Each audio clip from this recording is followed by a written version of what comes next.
this is gonna be something very different than my usual book reviews. This is gonna be very personal, more like a message for my future self, because my present self listens to this masterpiece of a poem 3 hours a day and calls it my little ray of nihilism. ये महलों ये तख्तों ये ताजों की दुनिया, ये इंसान के दुश्मन समाजों की दुनिया, ये दौलत के भूखे रवाजों की दुनिया, ये दुनिया अगर मिल भी जाए तो क्या है। हर एक जिस्म घायल, हर एक रूह प्यासी, निगाहों में उलझन दिलों में उदासी, ये दुनिया है या आलम बद हवासी, ये दुनिया अगर मिल भी जाए तो क्या है। यहाँ एक खिलौना है इंसान की हस्ती, ये बसती है मुर्दा परस्तों की बसती, यहाँ पर तो जीवन से है मौत सस्ती, ये दुनिया अगर मिल भी जाए तो क्या है।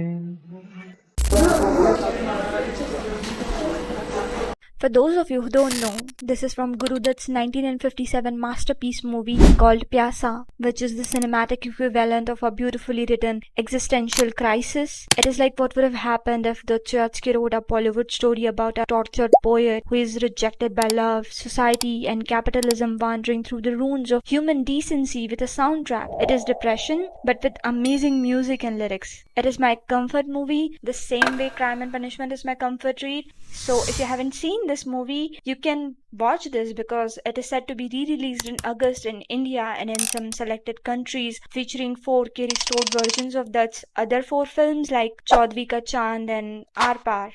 And this poem is written by Sahil Ludhianvi, who is like the greatest lyricist of Bollywood of all time, and this poem particularly, it just does not express pain, it bleeds with it. Sahir exposed how broken the world was long before I was even born, and decades later I still live in the same decay, only now it hides behind glowing screens and algorithm curated feeds. Today the world feels hollow, it doesn't just fall apart, it rots from within. The poor cry unheard, the hungry sleeps beneath billboards selling lies as dream. We no longer live, we perform, we obey, we scroll past genocide, call it news and move on. But where are we going? Capitalism has done more than empty wallets. It has damaged soul. We chase dopamine through reels, sales, scandals and aesthetics. We monetize everything. We no longer care about meaning. We care about attention. We follow trends like they hold truth while the truth disappears. Western powers fund war in silence and condemn it in speeches. Corporation post pastel solidarity slides between layoff and record profits.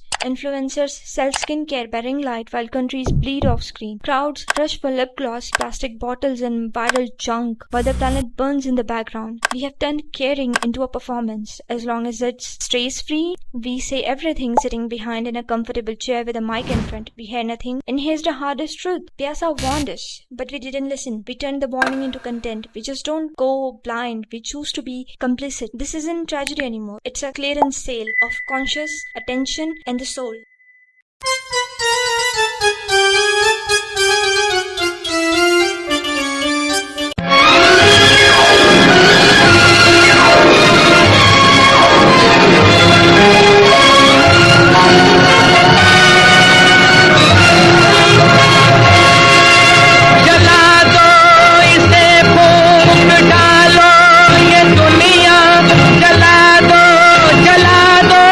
जला दो इसे फूंक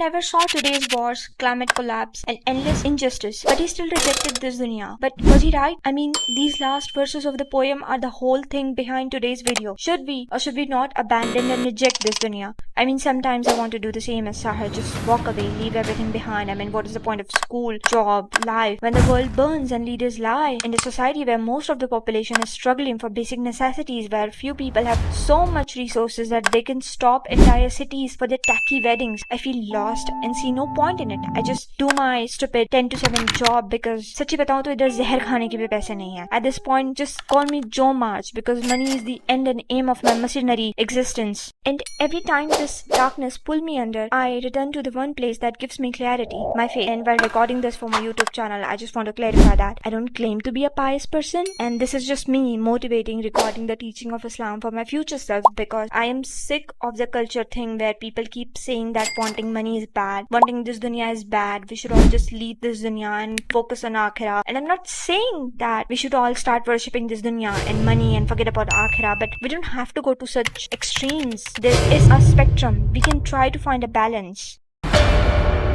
I know the world will keep getting worse, and I also know I will keep falling into this dreadful, overthinking, miserable, helpless feeling, but I'll also keep going because that's what life is. It's a test. Allah questions in the Holy Quran, do you think you will enter paradise while Allah has not yet made evident those who strive among you and made evident the patient? Remember, this life on this planet is a test, not a punishment, not a permanent home, and Allah is the Al-Adl. He tests everyone, even His prophets. Allah had Yusuf al-Islam thrown in a well, imprisoned unjustly, but Yusuf al-Islam stayed patient. Prophet Yaqub al-Islam cried for years but never lost hope. Ibrahim al-Islam walked through fire, faced exile, and offered his son, but proved his trust in Allah. Even our beloved Prophet Muhammad sallallahu alaihi wasallam lost his family, faced wars and hunger, but still walked forward. Imam Hassan al-Islam chose peace over pride. Imam Hussein al-Islam chose sacrifice over silence. He stood in Karbala, knowing he would fall, but still stood. These are the lessons for us, that even when we lose in this dunya, we win by just standing up for truth. Even if we can't end the war, we can pray, talk, and ask for justice for Palestine. Islam doesn't tell us to walk away from this world. It teaches us to serve it. The Prophet ﷺ said something very important in a hidayah, that if the final hour comes while you have a palm cutting in your hand and it is possible to plant it before the hour comes, you should plant it. Now Prophet ﷺ said this about one palm cutting. Imagine the reward if you gave more than that. Imagine earning through honest struggles, not billions but whatever is halal and hard earned, and choosing to give, not wasting it on yet another road, peptide, lip gloss, or showpiece, Stanley Cup, or disappearing from the world altogether under the excuse of leaving this dunya. Because Islam never asked us to abandon effort, it asked us to starve with essence. So what if instead of spending we gave? What if our wealth wasn't a decoration but a means to uplift the ummah?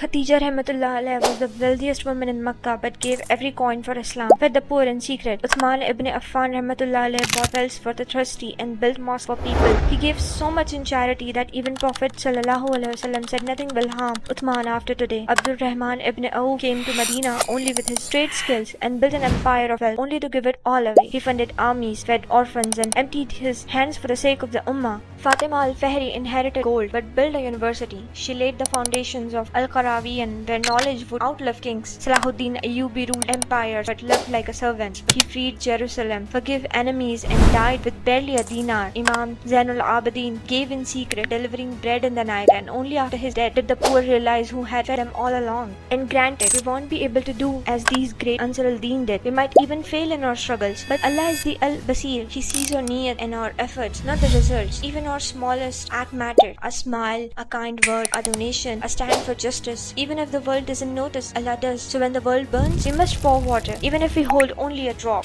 We should find peace knowing that Allah sees it all. No pain gets wasted, no kindness gets lost, and that's why Sahir is wrong, and we need to stay again and again. We need to show up. We need to struggle for success, not only for akhirah but for this dunya too. Even if it means struggling to make wealth in this capitalistic world. I mean, yes, wealth can corrupt, but Islam does not call wealth evil. It calls greed evil. Money can be mercy if one uses it right, not to hoard but to help, even doing it on small scale. Feeding one person is enough for Allah. We need to remember not to worship this dunya but not abandon it either. We need to walk into it, not blindly but with dignity, with purpose, with softness, and with strength. So here's to me, who's listening to this poem by Sahir on a loop. Don't walk away. Remember, it's a test, not a permanent place. Don't take this too seriously, and do not go gentle into that good night.